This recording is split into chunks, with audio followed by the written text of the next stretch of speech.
Вистина е дека Државниот завод за статистика пресмета годишна инфлација од 4,5% во октомври 2025 година. Вистина е дека оваа инфлација е измерена преку индексот на трошоците на животот и покажува колку се промениле цените во споредба со октомври минатата година. Вистина е дека на месечно ниво, односно октомври во споредба со септември 2025 година, инфлацијата изнесува само 0,2%.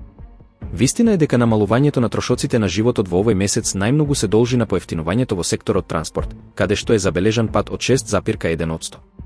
Вистина е дека намалување има и во групите мебел и одржување на домакинства, како и во образование, рекреација и култура, каде што цените паднале за 0,1 до 0,3%.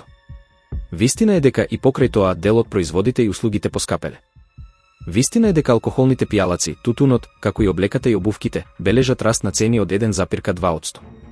Вистина е дека храна и безалкохолни пијалаци, комуникациите и домувањето бележат умерено зголемување од 0,2 до 0,3%. Вистина е дека поскапувањето се забележува и во рестораните и хотелите, како и во здравството, иако минимално, со раст од 0,1 до 0,2%. Вистина е дека групата разновидни стоки и услуги останала со непроменети цени во однос на претходниот месец. Вистина е дека индексот на цените на мало во октомври е 98,7 во однос на септември, што покажува мало движење на пазарните цени. Вистина е дека во споредба на годишно ниво, индексот на цените на мало бележи раст од 2,8%, што укажува на умерена ценовна динамика. Вистина е дека овие податоци покажуваат стабилизирање на месечната инфлација, но и понатамошен притисок врз цените на годишно ниво.